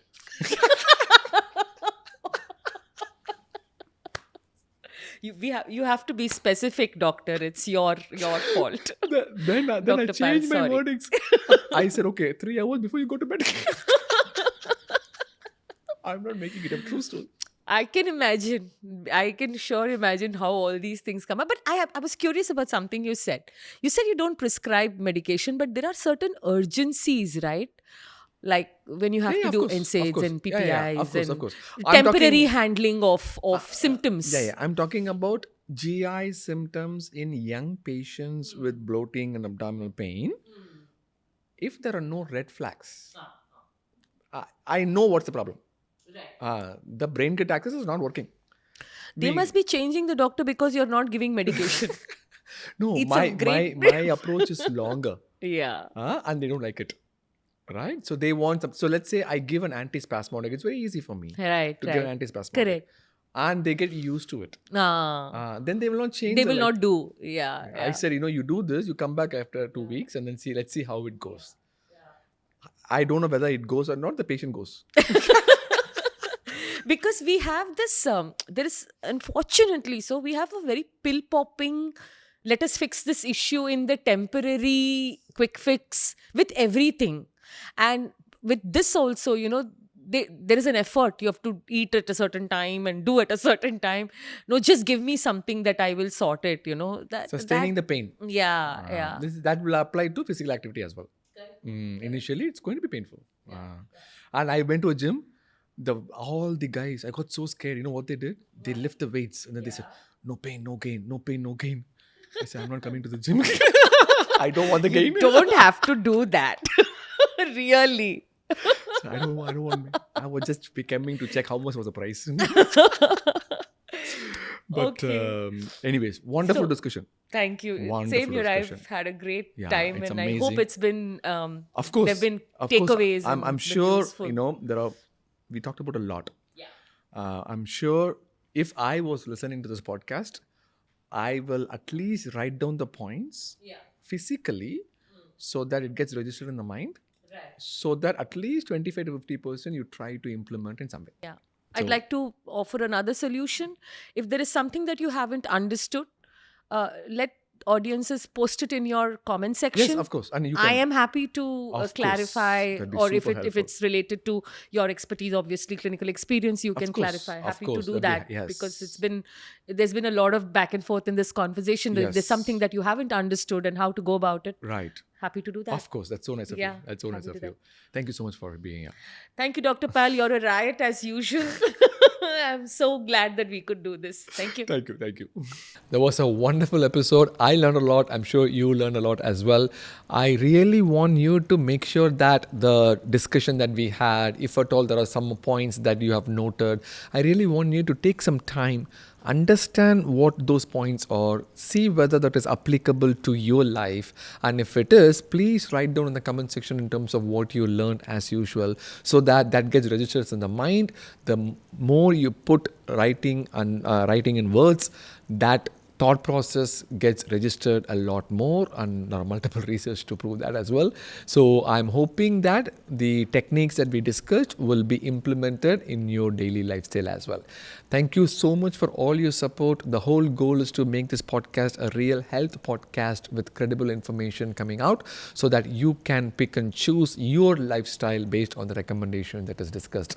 We have 2 new YouTube channels, Gut Feeling with Dr. Pal Shorts and Gut Feeling with Dr. Pal Clips. These are all shorter versions of the hour-long podcast episodes to highlight the salient features. These are all 8 to 10 minute long, or sometimes 1 minute long for the reel.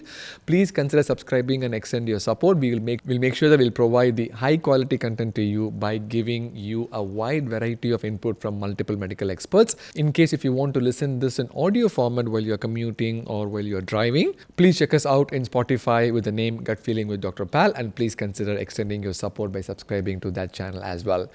As usual, it is one belly at a time. It is absolutely important. I'll see you in the next video.